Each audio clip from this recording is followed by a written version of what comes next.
So, um, I was thinking about it, and a lot of people want to rely on guns and whatnot to keep them safe and their family safe, and there's nothing wrong with that. But when it comes down to it, unless you're someone like me, there's going to be places you ain't supposed to carry a gun in. And even if it's a place where they metal detect and stuff, do you know how to use your hands for self defense? And I ain't talking about karate or taekwondo or judo or none of that. I'm talking about a real battlefield tested martial art.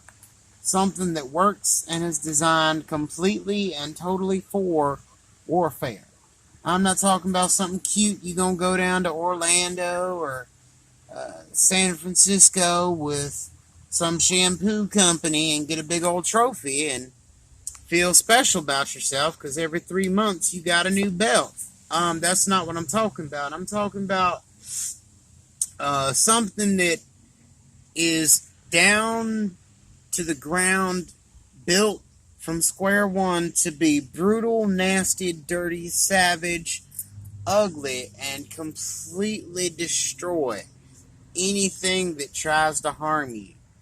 Um, and I'm going to say it right now, 95% of the martial arts people go to school and learn and pay $90, $150, $280, $370 a month for have zero application in real world. They look great if you going down to spin some weapons and win a trophy, or if you going to go tap somebody wearing pads. Um, that's great, but that ain't gonna help you on the street. And I'm sure a lot of people gonna have a problem with this, and that's fine. That's your prerogative. But I'm telling you from experience, you're wasting your time and your money if you're thinking it's gonna keep you safe. Um, I teach people a very nitty gritty, simplistic version of close quarter combat that you can be 4'1" or you can be 6'3", and it's just as effective on someone who's 600 pounds as it is on someone who's 290 pounds of pure muscle. But excuse me. But that's me, and that's something I've developed over years and years of being in the wrong place in the wrong time and looking for trouble, sometimes. But you need to be aware when you're out in public, the type of people you're around. You need to pay attention to the neighborhoods.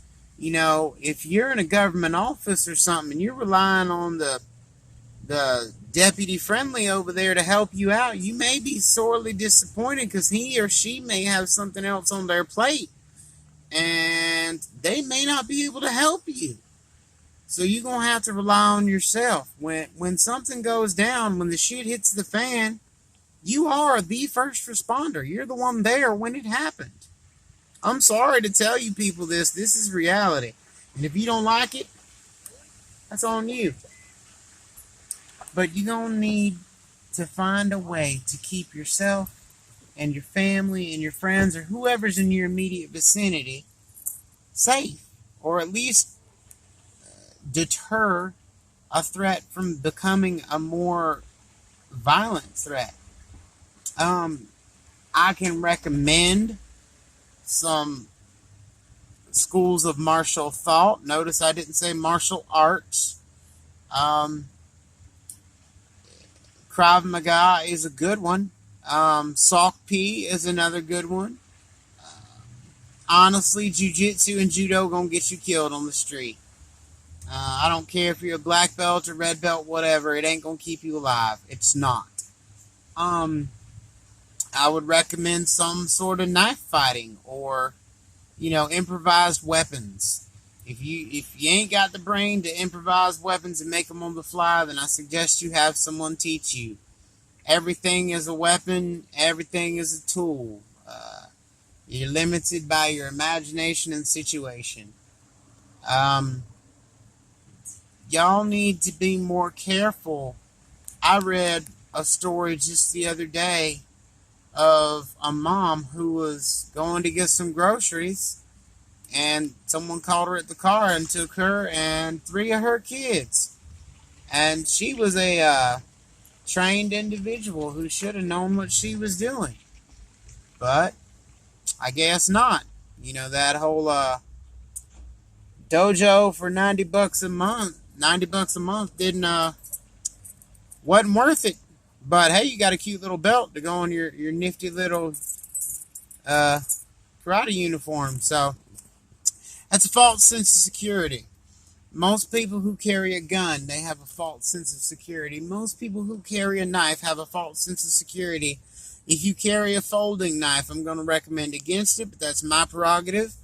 I prefer a fixed blade, but the knife that I carry is right here.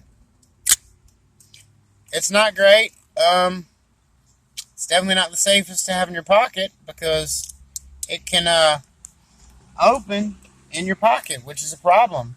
But if you need it, it's real quick. And it'll do you. It's got a glass breaker. That's the main reason I carry it, and a seatbelt cutter. Not that I'm going to need them, but again, it's better to be over-prepared than caught with your pants down.